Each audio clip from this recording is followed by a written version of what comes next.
This is the Temple of the Way of Light retrospective, Day of Integration, which was on day 5. It's the last of the bunch of the ceremonies. So, Day of Silence. With nothing else to do today except reflect and write this, I realize how professional and well thought out the 11-day process is. Realization that Aya is a powerful, intelligent medicine for identifying the patient's afflictions, yes, but the real magic and healing by the requested spirits is done by the shamans. Aya seems to switch on the human spiritual connection so the magic can access the body and spirit of the human being, so allow access by the called spirits via their icaros, so remove any sickness caused by negative energy, infection caused by trauma, in most people's cases, or other illness. The Aya brew alone seems mostly useless without a capable shaman to oversee the ritual and sing the icaros. Without this, most people who think it is just a psychedelic that can be experienced for kicks is sorely mistaken and misinformed. The visual experience extent is determined by the magic and by the quantity of DMT from the chacruna leaves. Again, I better reiterate visual experience. It's not hallucinogenic. The vision is inside the mind with the eyes closed. The Aya brew alone seems mostly useless without a capable shaman, blah, blah, blah.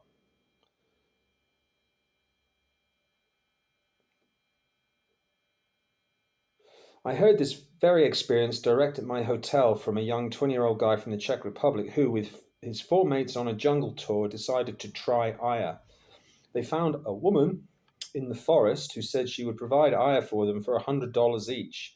That came from a bottle, because you can buy it like that in markets, disturbingly.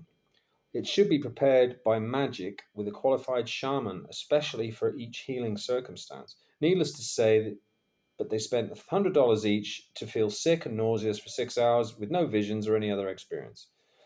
The problem for me with this is it may have a negative effect on the reputation of Aya when idiots like this who don't do their research for a genuine reason of health interest tell their mates that Aya is a load of shit and should be avoided as a recreational drug. It's a medicine, not a drug. We had 5 glasses of varied plant medicine again at 8 a.m., common to us all for this specific healing program decided by these specific shamans. This is important as the various plants used in one circumstance may not be suitable for use on the same person in another situation because of the way different shamans set up the program. This is really important. It may not be possible for one shaman to undo the prior work of another due to the way the magic works and can lead to problems. I explain this in the Chiri Sanango Bush video. I'll put a link there. That's on my site somewhere. Me and some others required a massage after the medicine in the shaman's house, where a bowl of brown, sugary-looking substance was sat, probably a ginger-based rub.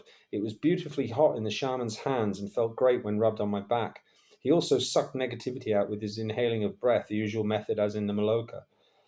When he massaged my intestines, he found a couple of sore spots either side of my navel with an overall solidity in my intestines, which I clarified in poor Spanish should not be there. When he pressed the right side sore spot, a sharp pain shot from there direct to my groin. The other spot is the same point I felt discomfort in when I was put on SSRI antidepressants 2 years previously, which is why I stopped them in the first week partly. Also due to the overwhelming feelings of anxiety and fear I suffered on those damn things, which the GP said I had to suffer for 2 weeks before they started to work. Yeah, right. That's why I went on mirtazapine instead. The abilities and technologies of magic used by many indigenous peoples, the Shipibo shamans here, is a miracle. No wonder Big Pharma wants this knowledge destroyed.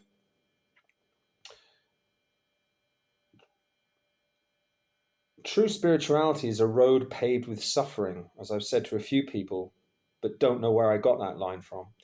It's very hard work and requires a dedication to some daily routines toward physical, mental, emotional, and spiritual cleanliness, Tai Chi, yoga, meditation, diet, etc. As I said to Mike before leaving, you will not find true spirituality in the bottom of a bottle or by lighting a spliff, just the illusion of it. That's now formed my view on why people who can douse or have other psychic spiritual gifts, like seance water divination visions, may give inconsistent or incorrect answers. Quite simply, we are too toxic from negative Western lifestyle infections and are dangerous to ourselves and others. If you are trying to foretell the future of others or answer other personal questions, even with the best intent, as it may adversely affect someone's life if they build their perceptions around your prophecy. If it is wrong, where will it leave them? Stick to benign, measurable phenomena like earth energies and auras that teach people about spirituality, pique their interest, and help put them on their own path. But stay away from prophecy until you are sufficiently detoxified of your own trauma and Western social brainwashing deprogrammed as possible, is my opinion for what it's worth. The Temple program is well thought out and proven effective after 14 years and 10,000 patients.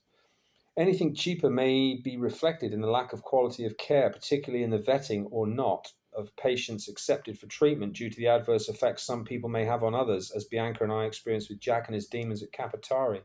You definitely don't want that in your first Aya ceremony, unless, of course, it was planned that way by Mama for other reasons, lol. If proper vetting had been in place there, someone with Jack's problem should never have been treated alongside other people, which is why they had to remove him for daytime treatment by the third ceremony, as Bianca and I couldn't take anymore as we weren't able to get our own treatment for our own problems under those circumstances. However, I still believe that it was supposed to happen that way, else I wouldn't have learned what I did there. Remember, Mama gives you what you need, not what you want. Bianca probably doesn't see it that way. Maybe she is still dealing with her experiences there, with her deep fear of negative supernatural because of the lack of integration training at Capitari. Well, there wasn't any. We only had each other to discuss it with afterwards whilst traveling for 2 weeks after, and in retrospect, undergoing integration experiences without realizing it, which can be really tough on your moods, let alone the grueling travel schedule we undertook at the same time. Because we went from Iquitos to Lima, Cusco, Aguas Calientes, Machu Picchu, Colored Mountains, Lake Titicaca, Juliaca, back to Lima and back to Iquitos.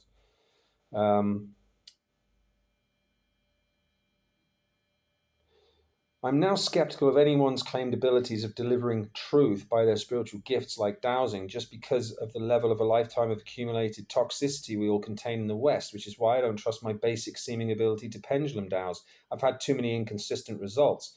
There's no point using it as far as I can tell, except for self-amusement and interest, or as a talking point should the occasion arise with the right people, or to teach others about aspects of spirituality or ESP phenomenon.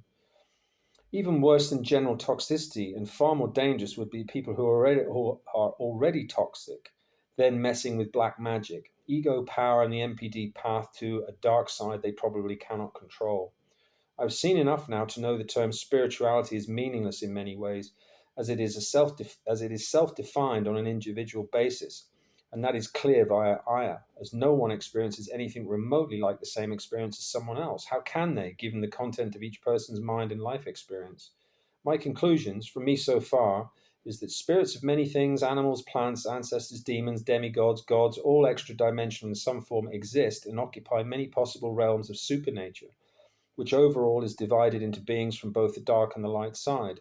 Therefore, there are systems of hierarchy, as much as I hated that idea at first, where Pachamama and Pachachatara and their male and female equivalents of different names in different cultures are supreme in terms of being a controlling influence of an overall supreme consciousness, where all is a part of everything else.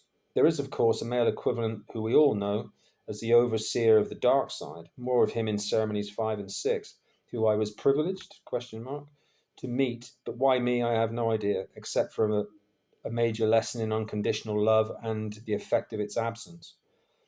The human spirit is capable of direct communication with these manifestations. Why wouldn't we be?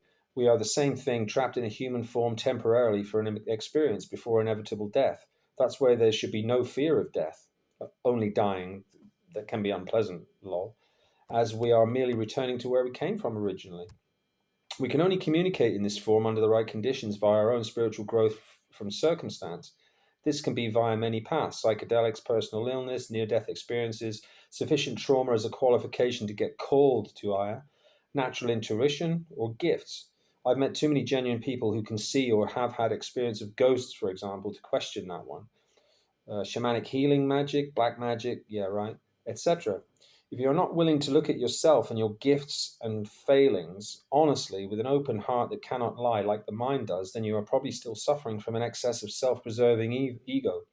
Too much attachment to your personal accumulated materialism, security fears of not losing all that hard-earned material wealth, understandably.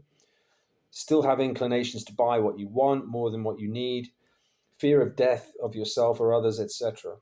Please don't get me wrong. I'm not claiming to have transcended all of these things myself. I certainly have not, and I'm very late in this life to this path. I have a lot of shadow left in me yet also, hopefully further cleansing from more Aya ceremonies in the future when I'm able, after a required break. But I am just very aware of many of these things that cause unhappiness and unfulfillment in life, as they are reasons for disconnection from Mother Nature, other people, and so a meaningful, enjoyable, happy life.